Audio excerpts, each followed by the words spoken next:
નમસ્કાર વિદ્યાર્થી મિત્રો, આજે આપણે ચેપ્ટર નંબર 8ના નીટમાં પૂછાયેલા પ્રશ્નોની ચર્ચા કરવાના છીએ. નીટ 2012થી લઈ અને 2019 સુધીના બધા જ પ્રશ્નો, આપણે મોટાભાગના પ્રશ્નોને આવરી લેવાનો પ્રયાસ કર્યો છે. તો જોઈએ પહેલો પ્રશ્ન, ખોટું વિધાન શોધવાનું છે. તો અહીં બેક્ટેરિયાના કોષોની હલનચલન ક્રિયા સાથે પક્ષમ અને ફિમ્બ્રી સંકળાયેલા છે. આ વિધાન ખોટું છે. પક્ષમ જે છે એ બેક્ટેરિયામાં એટલે કે આદિકોષ કેન્દ્રીમાં જોવા મળતા નથી. બરાબર છે. એ સુકોષ કેન્દ્રી કોષની લાક્ષણિકતા છે પક્ષમો. જ્યારે ફિમ્બ્રીનું જે કાર્ય છે એ પાણીના વહેણમાં બેક્ટેરિયા તણાઈ ન જાય એટલા માટે એને પથ્થરો સાથે ચોંટાડી રાખવામાં મદદરૂપ થાય છે આ ફિમ્બ્રી. ઓકે, તો આ પહેલો પ્રશ્ન થયો, એનો જવાબ આવશે ડી. બીજો પ્રશ્ન જોઈએ, રિબોઝોમલ આરએનએ સક્રિય રીતે ખાલી જગ્યામાં સંશ્લેષણ પામે છે. નીટ 2012માં પૂછાયેલો પ્રશ્ન છે. તો અહીંયા રિબોઝોમલ આરએનએ એ કોષ કેન્દ્રિકામાંથી જે છે એ નિર્માણ પામતો હોય છે. અહીં આપણે રંગસૂત્રોના જે પ્રકારો જોઈએ તો જે એક્રોસેન્ટ્રિક પ્રકારનું રંગસૂત્ર છે એના ઉપર જે સેટેલાઇટ નામની રચના જોવા મળે છે.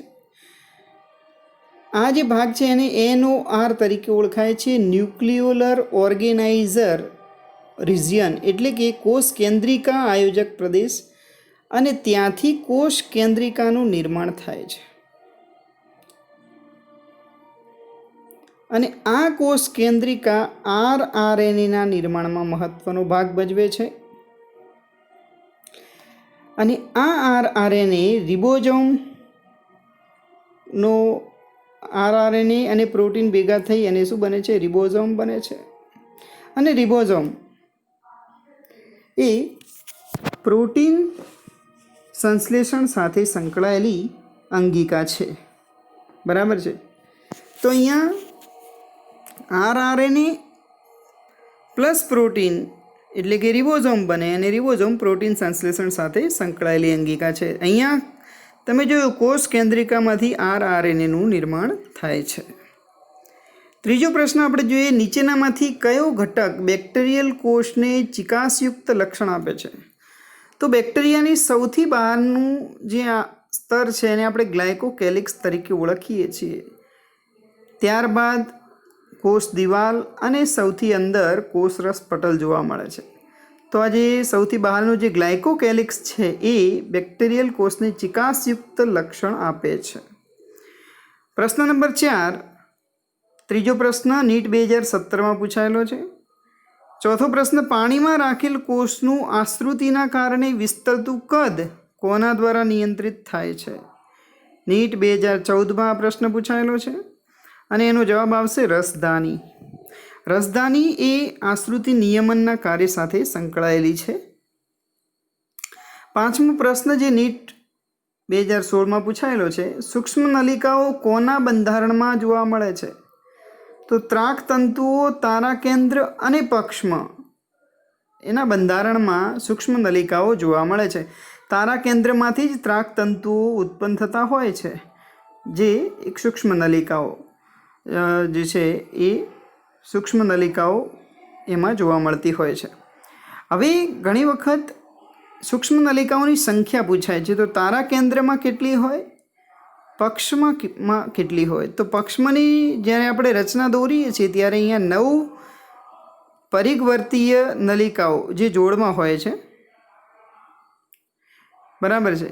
એટલે કે પરિઘવર્તીય 9 જોડ સૂક્ષ્મ નલિકાઓ હોય એટલે કે 9 દુ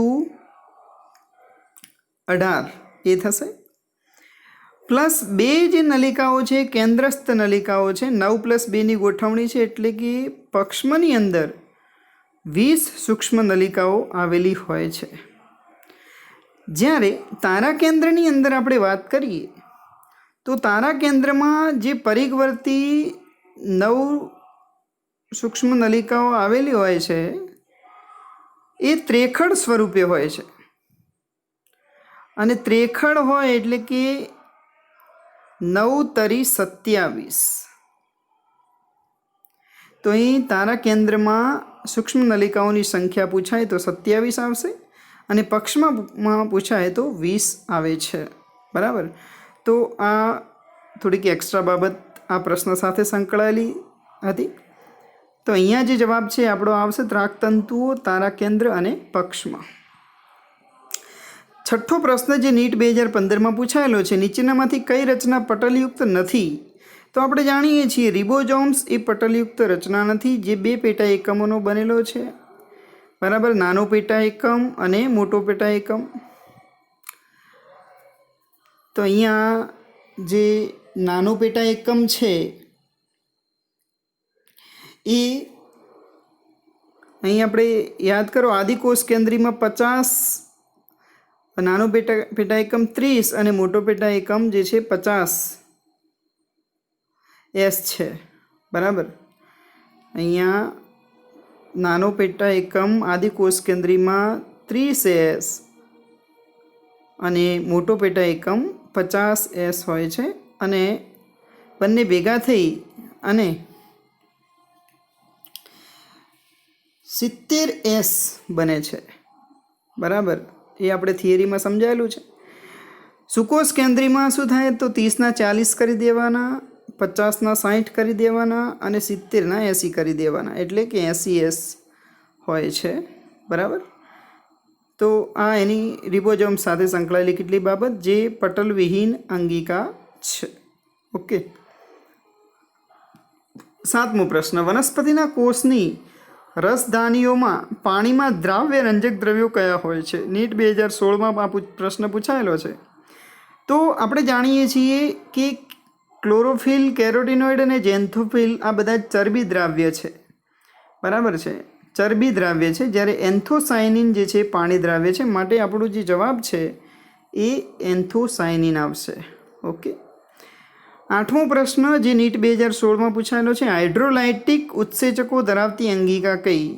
તો અહીં આપણે જાણીએ છીએ લાઇસોઝોમ જે હાઇડ્રોલાઇટિક ઉત્સેચકો ધરાવતી અંગિકા છે એને આત્મઘાતી કોથળી તરીકે પણ ઓળખાય છે. લાઇસોઝોમને આપણે આત્મઘાતી કોથળી તરીકે પણ ઓળખીએ છીએ. બરાબર.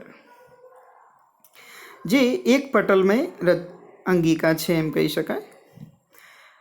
9મો પ્રશ્ન નીટ 2013માં પૂછાયેલો છે, લિપિડના સંશ્લેષણ માટેનું મુખ્ય સ્થાન કયું છે? તો લિપિડના સંશ્લેષણ માટે આપણે યાદ કરાયું હતું લી ઉપરથી લીસી અંતઃકોષરસ જાળ. લીસી અંતઃકોષરસ જાળમાંથી લિપિડનું સંશ્લેષણ થાય. તો અહીં લીસી નહીં આપ્યું પણ એની જગ્યાએ શું આપ્યું છે? કણિકા વિહીન અંતઃકોષરસ જાળ, જે લીસી અંતઃકોષરસ જાળ નું બીજું નામ છે.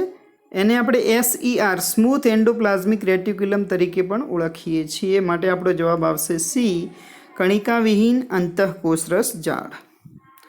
10મો પ્રશ્ન નીટ 2019માં પૂછાયેલો છે, કોષ વિભાજન માટે ઓમ્નિસ સેલ્યુલા ઈ સેલ્યુલા વાદ આમના દ્વારા પ્રથમવાર રજૂ થયો.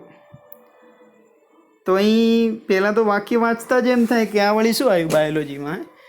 તો ઓમ્નિસ સેલ્યુલા ઈ સેલ્યુલાનો મતલબ થાય છે પૂર્વ અસ્તિત્વ ધરાવતા કોષમાંથી નવા કોષનું સર્જન. બરાબર છે. જ્યારે સ્લીડન અને સ્વાને કોષવાદ આપ્યો તો ત્યારે એક બાબતે બંને સમજાવવામાં નિષ્ફળ રહ્યા હતા કે કોષનું સર્જન કઈ રીતે થાય છે. એ બાબત રુડોલ્ફ વિર્સોએ સમજાવી. ઓમ્નિસ સેલ્યુલા ઈ સેલ્યુલા એટલે કે પૂર્વ અસ્તિત્વ ધરાવતા કોષોમાંથી જ નવા કોષોનું સર્જન કોષ વિભાજનની ક્રિયા દ્વારા થાય છે. તો આ બાબત રુડોલ્ફ વિર્સોએ રજૂ કરેલી છે અને આધુનિક કોષવાદનું સ્વરૂપ આપ્યું છે. 11મો પ્રશ્ન નીટ 2013માં પૂછાયેલો છે, નીચે આપેલ કોષીય અંગિકાને તેના સાચા કાર્ય સાથે જોડવાનું છે. તો મિત્રો અહીંયા કણિકામય અંતઃકોષરસ જાળ આપી છે જે પ્રોટીન સંશ્લેષણ સાથે સંકળાયેલી છે. કેમ કે કણિકા એ શું છે? તો કણિકા એ રિબોઝોમ્સ છે અને રિબોઝોમ્સને આપણે શું કહીએ છીએ? પ્રોટીન સંશ્લેષણની ફેક્ટરી. તો કણિકામય અંતઃકોષરસ જાળ એ પ્રોટીન સંશ્લેષણ સાથે સંકળાયેલી છે. આ વિધાન સાચું છે. 12મો પ્રશ્ન લઈએ, નીટ 2014માં પૂછાયેલો છે, યોગ્ય જોડકા જોડવાના છે. તો પહેલું છે તારા કેન્દ્ર. તો કષા અને પક્ષમાંનું જે તલસ્થ ખાય છે એ તારા કેન્દ્રમાં સાથે આવશે, એટલે એક એમાં 4 આવશે. ક્લોરોફિલ, તો એની સામે આવશે થાઇલેકોઇડ. બરાબર, થાઇલેકોઇડની અંદર આવા ક્લોરોફિલ જોવા મળે છે. ઓકે. ક્રિસ્ટી, તો એક કણાભ સૂત્રની પટલમય રચના છે. અને રિબોઝોમ્સ, જેને આપણે પ્રોટીન સંશ્લેષણની ફેક્ટરી કહીએ છીએ. તો આપણો જવાબ એ આવશે. પ્રશ્ન નંબર 13 જોઈએ, નીચેના પૈકી કયું વિધાન સાચું નથી? નીટ 2019માં પૂછાયેલો આ પ્રશ્ન છે. તો અહીંયા છેલ્લું વિધાન તમે જોશો, લાઇસોઝોમનું નિર્માણ અંતઃકોષ રસજાળમાં પેકેજિંગ ક્રિયા દ્વારા થાય છે. તો અહીં લાઇસોઝોમ્સનું જે નિર્માણ છે એ ગોલ્ગી પ્રસાધનમાંથી એટલે કે ગોલ્ગી કાયમાંથી થાય છે. માટે આ વિધાન જે છે સાચું નથી. માટે આપણો વિકલ્પ ડી એ સાચો છે. પ્રશ્ન નંબર 14, નીટ 2015માં પૂછાયેલો છે, પટલ સહિતની કોષીય અંગિકાઓ કઈ છે? તો અહીં લાઇસોઝોમ, ગોલ્ગીકાય અને કણાભસૂત્ર, આ 3 પટલ સહિતની કોષીય અંગિકાઓ છે. બાકીના વિકલ્પોમાં તમે જુઓ, કોષ કેન્દ્રિકા પટલ વિહીન છે, રિબોઝોમ્સ પટલ વિહીન છે.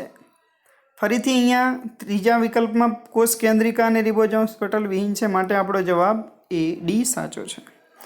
15મો પ્રશ્ન નીટ 2018માં પૂછાયેલો છે, ખરબચડી અંતઃકોષરસ જાળમાં નીચેના પૈકી કઈ ઘટના ઘટતી નથી?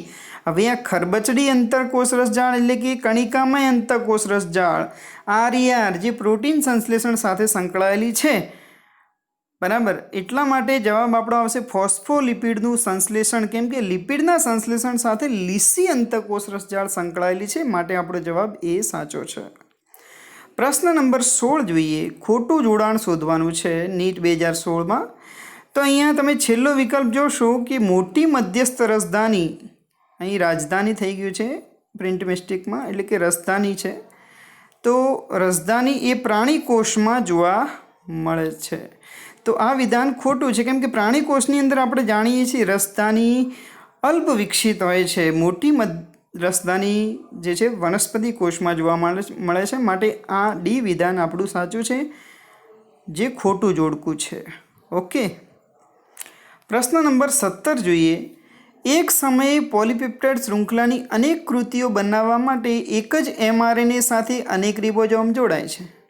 એટલે કે એક mRNA છે, આ એક mRNA સાથે ઘણા બધા રિબોઝોમ્સ જોડાય છે. આવી રીતે તો રિબોઝોમ્સની આવી શૃંખલા માટે આ કહેવામાં આવે છે. તો આને આપણે કહીશું પોલી રિબોઝોમ્સ કહીએ છીએ, અથવા તો એને પોલીઝોમ્સ તરીકે ઓળખવામાં આવે છે. એક mRNA સાથે જ્યારે ઘણા બધા રિબોઝોમ્સ ગોઠવાય છે ત્યારે એને પોલીઝોમ્સ અથવા પોલીરિબોઝોમ્સ તરીકે ઓળખવામાં આવે છે.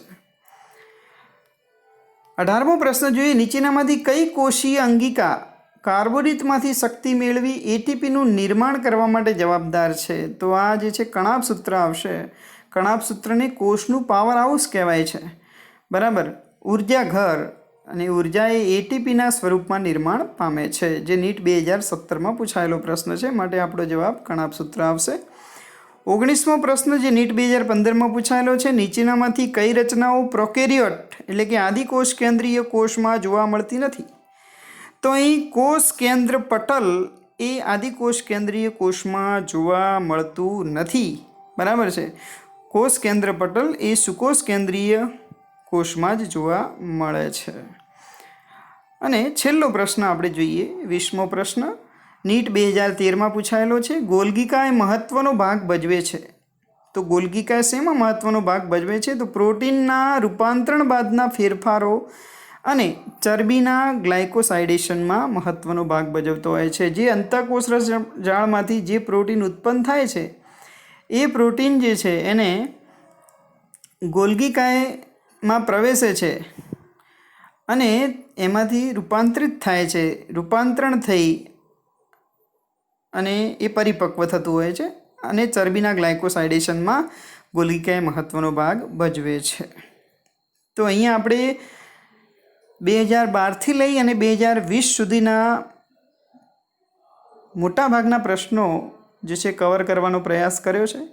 તમે જોશો કે મોટાભાગના જે પ્રશ્નો છે એ આપણી NCERT જે આપણે અત્યારે સિલેબસમાં છે એ બુકમાંથી જ પૂછાયેલા પ્રશ્નો છે. બરાબર છે.